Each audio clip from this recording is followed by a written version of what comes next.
ఎవరూ చూడలేదని, నిన్నెవరూ చూడలేరని, ఎవరూ చేరలేదని, నిన్నెవరూ చేరలేరని, తప్పుల మీద తప్పులు చేస్తూ నాకేం కాదని పైకి చూడకు, న్యాయం మీద నిందలు వేస్తూ నేనే గొప్పని విర్రవీగకు.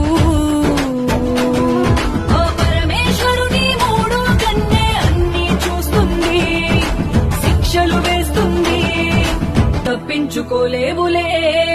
నమః శివాయ, నమః శివాయ, ఓం నమః శివాయ.